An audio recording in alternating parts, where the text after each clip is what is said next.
আসসালামু আলাইকুম ইব্রান, কেমন আছো সবাই? আশা করি সবাই ভালো আছো। আমি আলহামদুলিল্লাহ অনেক বেশি ভালো আছি।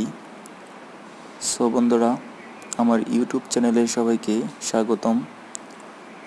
আজকে চলে আসলাম কুয়াকাটা সমুদ্র সৈকতে।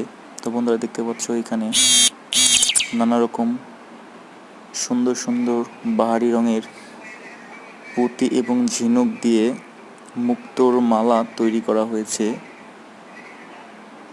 সো এগুলো হলো শুধুমাত্র মেয়েদের জন্য, মেয়েদের খোপার ফুল এবং মুক্তোর যে খোপার মালাগুলো কি সুন্দর বন্ধুরা দেখতে পাচ্ছি। এবং এগুলো হলো ঝিনুকের তৈরি, বিভিন্ন রকম সামুদ্রিক ঝিনুক এবং মুক্তো, কি সুন্দর মালা।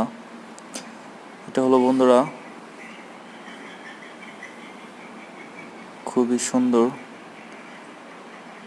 তো বন্ধুরা, যদি তোমরা কুয়াকাটা যেয়ে থাকো বা যাও তাহলে অবশ্যই দেখতে পাবে।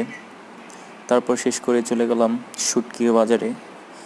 শুটকির বাজারে বাহারি রঙের যে শুটকিগুলো দেখতে পাচ্ছ, নানা রকম শুটকি, খুব বড় বড় সাইজের শুটকি, টোনা ফিশ এবং নানা রকম ফিশ তোমরা দেখতে পাচ্ছ। এগুলো হলো ঘোড়া ঘোড়া চিংড়ি, ছোট চিংড়ি যেটাকে বলে। নানা রকম শুটকি খুবই ভালো লেগেছে। সো আমার ভিডিওটা দেখে সবাই লাইক কমেন্টস করতে কিন্তু অবশ্যই